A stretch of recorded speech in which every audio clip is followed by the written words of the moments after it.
think they did. I don't even think they donated. They donated that money, that trauma money, whatever. I don't. In this scenario, you gotta be better, man. That ain't it. That's just not gonna make anyone feel good. Doesn't make you a bad person. It just makes you somebody that does have an impact on people.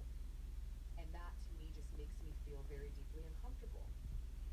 It's like, okay, so let's continue, but I just have to say that because that just wasn't this ad situation is freaking me out. Freaking me out. Okay, let's continue. South area aesthetic providers will be on hand to answer your questions about Daxify, the only peptide-powered frown line treatment. Sign up for your consultation today at yourpowermove.com. The effects of Daxify may spread hours to weeks after injection, causing serious symptoms. Tell your provider right away if you have problems swallowing, speaking, or breathing, eye problems, or muscle weakness, as these can be signs of a life-threatening condition. Do not receive Daxify if you have a skin infection or are allergic to botulinum toxin products. Tell your doctor about your medical conditions, including any muscle or nerve conditions, and all medicines, including any side effects. This is all going into an episode where he's about to be like, yeah, I defended a PDF file. And this is my open letter to the world about it. Gotta make money while I do it, though. Real quick. I don't want to say anything defending them, but it's probably just in their contract with you. Oh, right. But then you have... True, it could be iHeart, you're saying. Like, iHeart places it in. Yeah, I think they're with iHeart.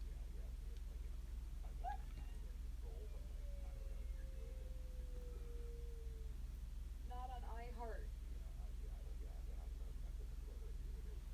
Not this. This is like, oh my lord. They should. I want to know. Like, I literally only have one question for them. Correct. Exactly. They only have one question. Have you reached out to the victim? That's my main question is, have you reached out to the victim? For botulinum toxin, and they may increase the risk of serious side effects. These are not all the possible side effects of Daxify. For more information, visit Oh, that's Danielle Fishell's voice. Daxify.com. Oh, that's Topanga's voice. 6243. Sign up for your consultation today at yourpowermove.com. Hi, I'm Danielle Fishel from Providence World. Okay, here we go. Are you a small business owner? Oh, no. Someone who needs some entrepreneurship? Then check out season 2 of Mind the Business: Small Business Success Stories from iHeart Podcasts and Intuit QuickBooks. Join hosts Austin Hickwitz and Janice Torres as they interview entrepreneurs.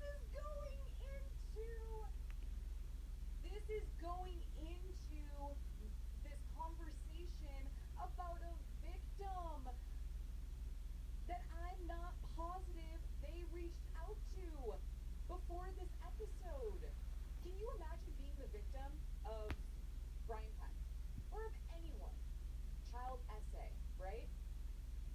And you find out the people that, I guess he also said that he was in the trial on Brian Peck's side during it. And I know I understand his perspective of it all, and I'm respecting that. But nonetheless, that is what happened, right? You're a victim. You find out years later that the people that were defending the person who hurt you and harmed you is talking to the world about it via a platform that has ads in it, which means that there's profit that comes along with their way of telling the world without ever going to you. I'm sorry, I can't help but think about it this way. This is yucky. This is yucky. This is really yucky. A bunch of tone deaf. Yeah, it's true. Yeah. It is tone deaf for sure. All right, let's get through these ads. Entrepreneurs sharing insights around starting and nurturing a small business.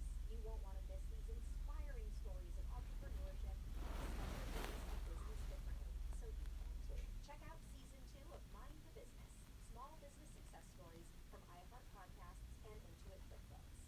Hiring is hard. Oh no, there's another one. Make it easy. Oh my God. In jobs, sifting through resumes, being ghosted. Oh my God, the ads. Okay, let's see. Our regular programming next week. With this in mind, God, the ads. Podman's World.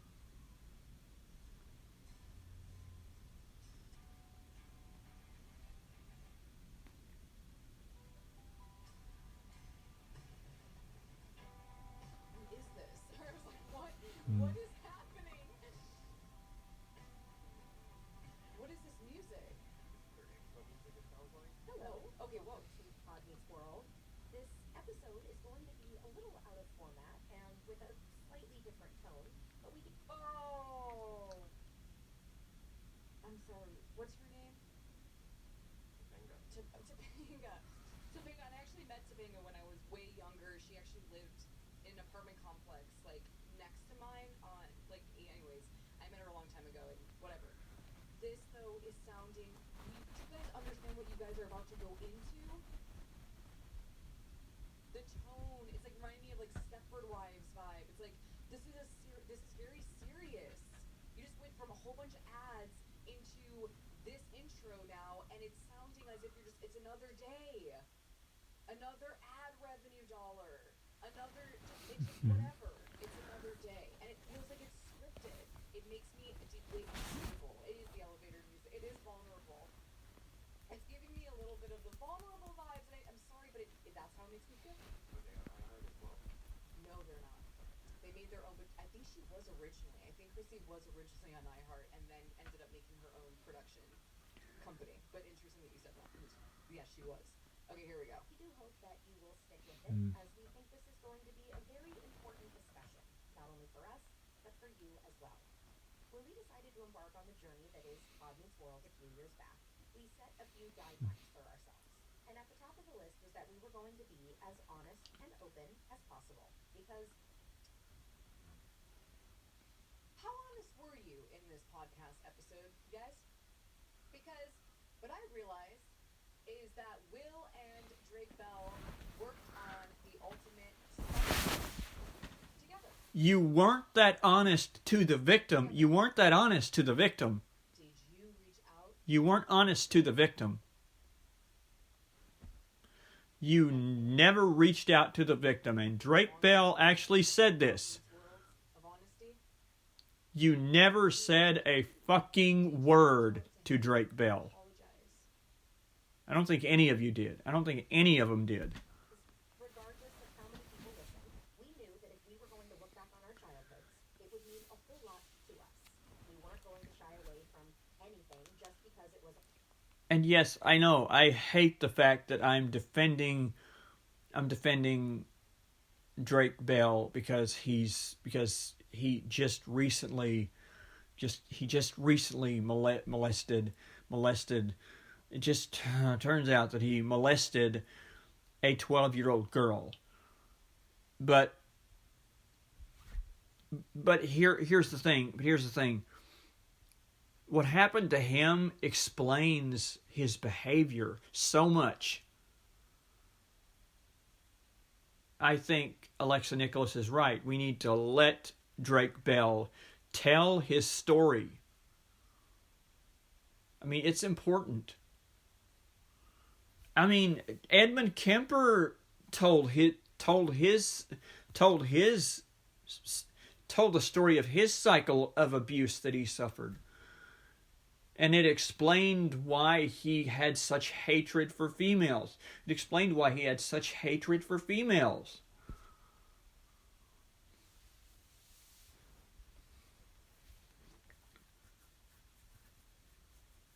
I mean, he said it outright. I had a huge hatred for females because the cycle of abuse I suffered from my mother. It's what Edmund Kemper explained. It's what Edmund Kemper sort of explained. And I think John Wayne Gacy's cycle of abuse that Gacy suffered is what turned him into what he became. I'm not saying it excuses his. I'm not saying it excuses anything he did. I'm just saying it it explains it. It explains it. Uncomfortable or inconvenient, and so far, all three of us have agreed. Talking about our shared history And John Wayne Gacy had a horrifically abusive dad. become the body of work we are most proud of in our careers. And so today, we face one of those uncomfortable and inconvenient moments. Inconvenient for who? All right, Elizabeth Warren. Like, inconvenient is the worst word to hear as a victim. That it's inconvenient. You know, out of all words, like.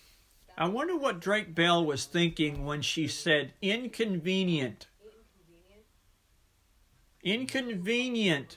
Inconvenient. It wasn't so inconvenient for the victim. And also. It wasn't so inconvenient for the child. To hear this podcast and hear how. Was it? No. Being done, honestly. Every episode, we mention the guest stars that you're going to see. We say their name, and we mention the other shows they've been on. And with season 5 looming close, we know that we'll need to. It was repeated abuse that happened within 6 months, man. That happened within 6 months. Discussion, especially even since we as hosts are still unpacking everything involved.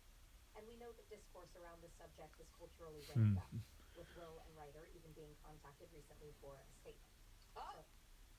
Oh! What did I hear there? So there was some honesty, right?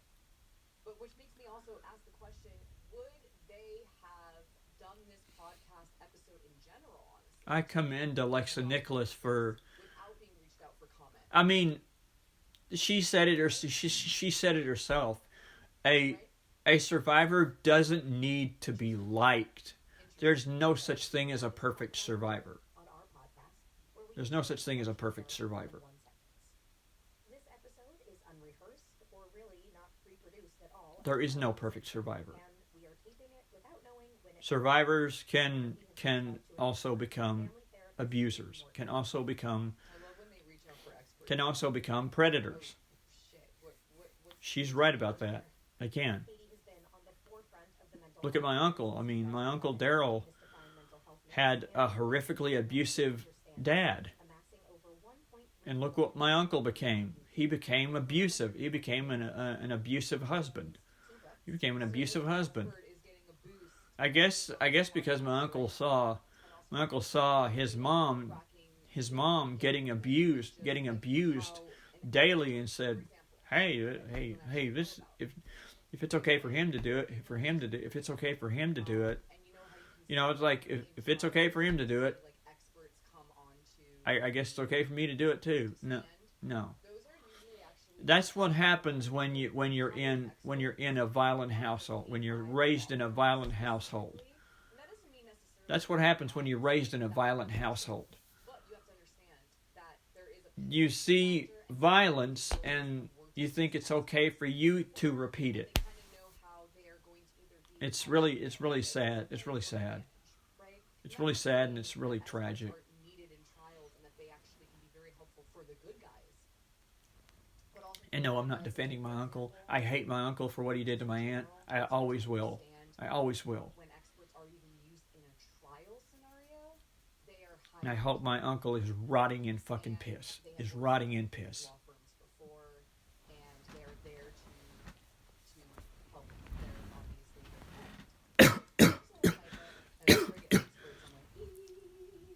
obviously A Guide to Caring for Mental Health, and the book that brought her to us today, 2021's Traumatized.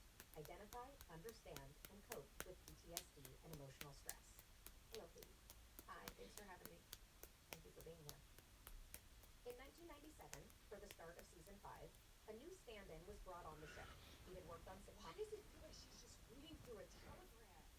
It's freaking me out. It's like another day. I'm like freaking out just because of what is actually happening and what they're talking about.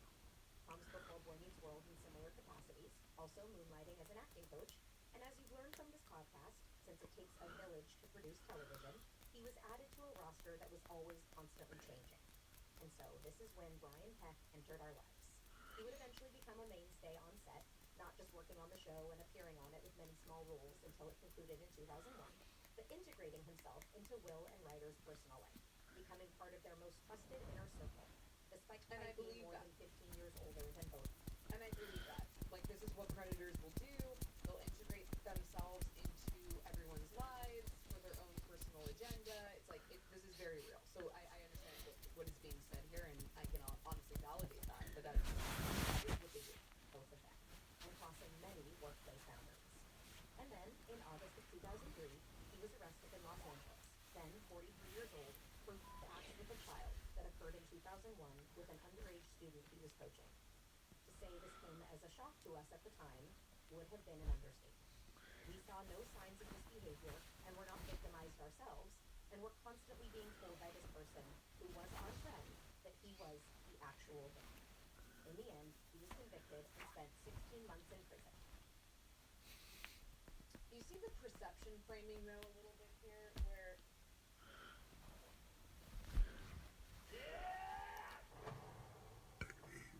Excuse me. Enemies are everywhere and friends nowhere.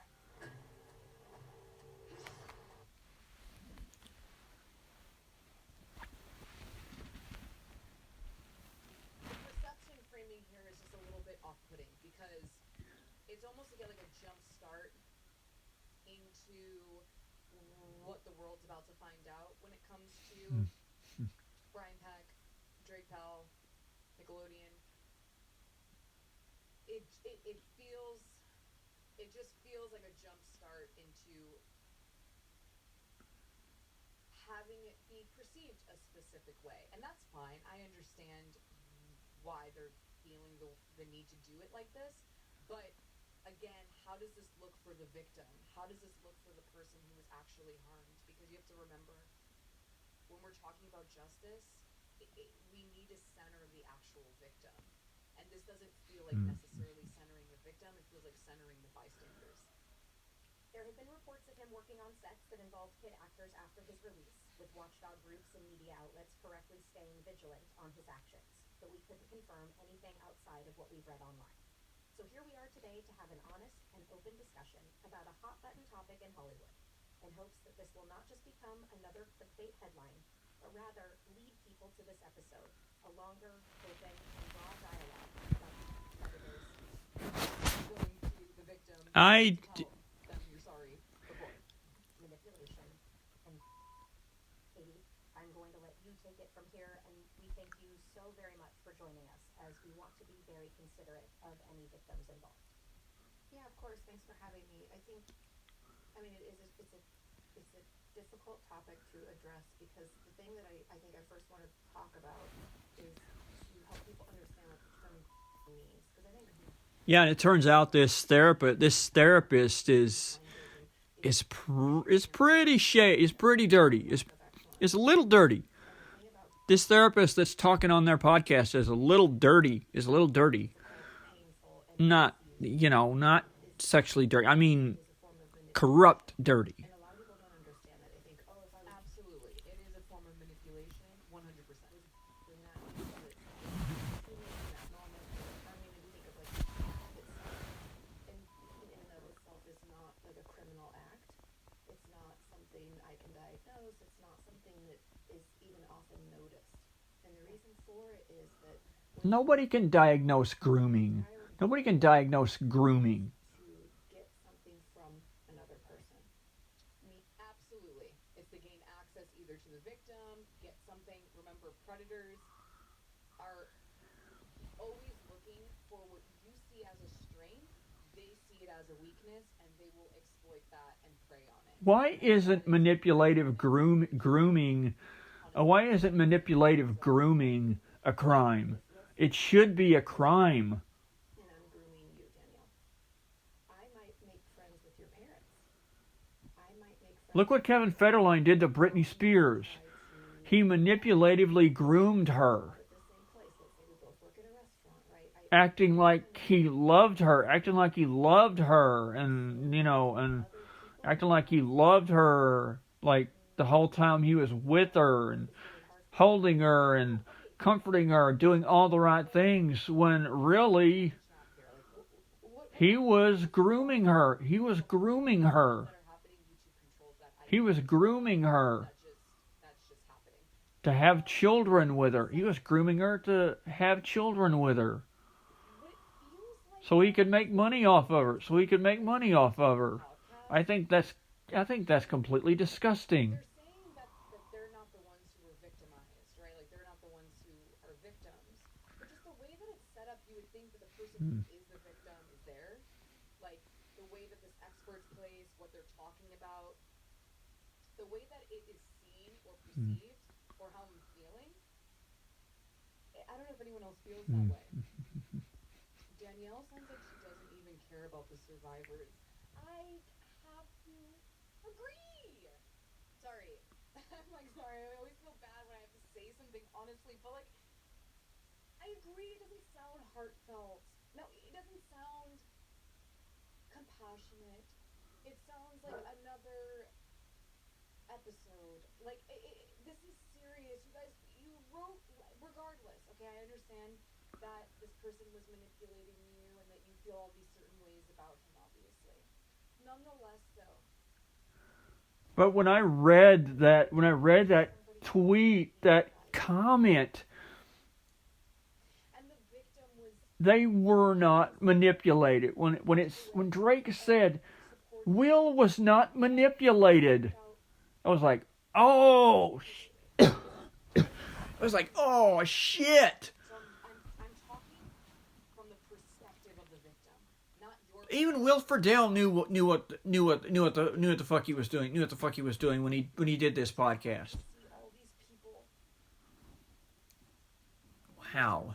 Hard, guys. I don't hear it in here. Enablers. Eat enablers. Talk about this without feeling like it's making me uncomfortable. Fuck enablers. Telegram to get through something like this. This is very serious, and this has had an impact on someone, an actual human's life, a child, someone who works. You know, and why am I not hearing that? You know, like my heart. I know that sounds so kind of like ridiculous, but I'm not feeling it here. I'm just not, something about it's just not making me feel the thing. What is it? Yes, I was gonna ask why Danielle talking to her when it happened. Yeah, putting the female. Did you notice that? Like she's the one who's guiding through the episode, and from my own knowledge, I don't think she's the one who was there. Okay, so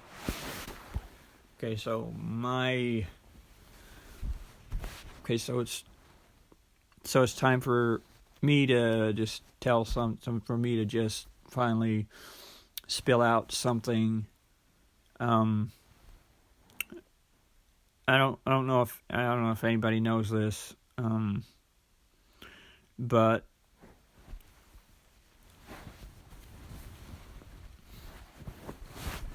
I was like 4 or 5 years old when this happened. I was 4 or 5 years old.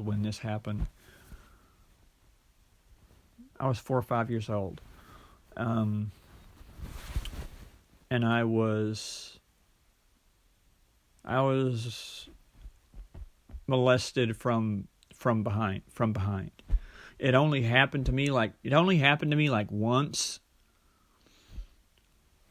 But I mean, the memory is still there. I don't remember what the guy looks like, but I do remember that it was like an older teenager. I do remember it was an older teenager, an older boy. I do know that. Just because I don't remember what he looks like, it doesn't mean that I don't remember that it was like an older boy. I think he was like 14 or 15. And he molested me from behind. Anyway, and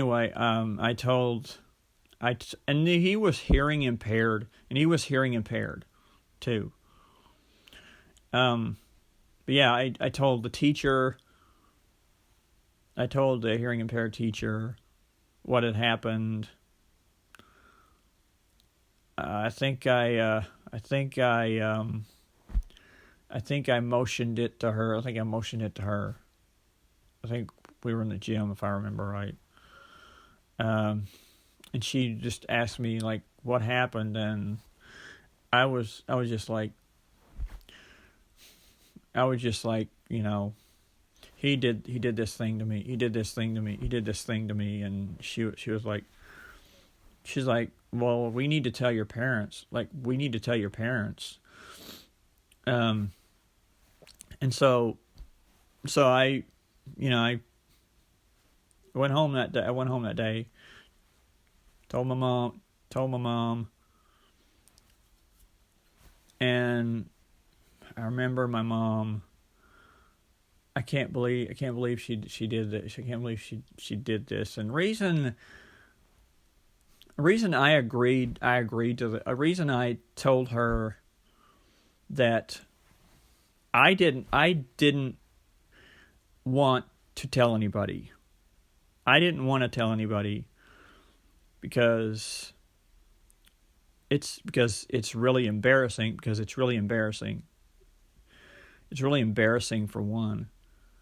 But I didn't tell anybody because because people laugh at guys when they say they were molested.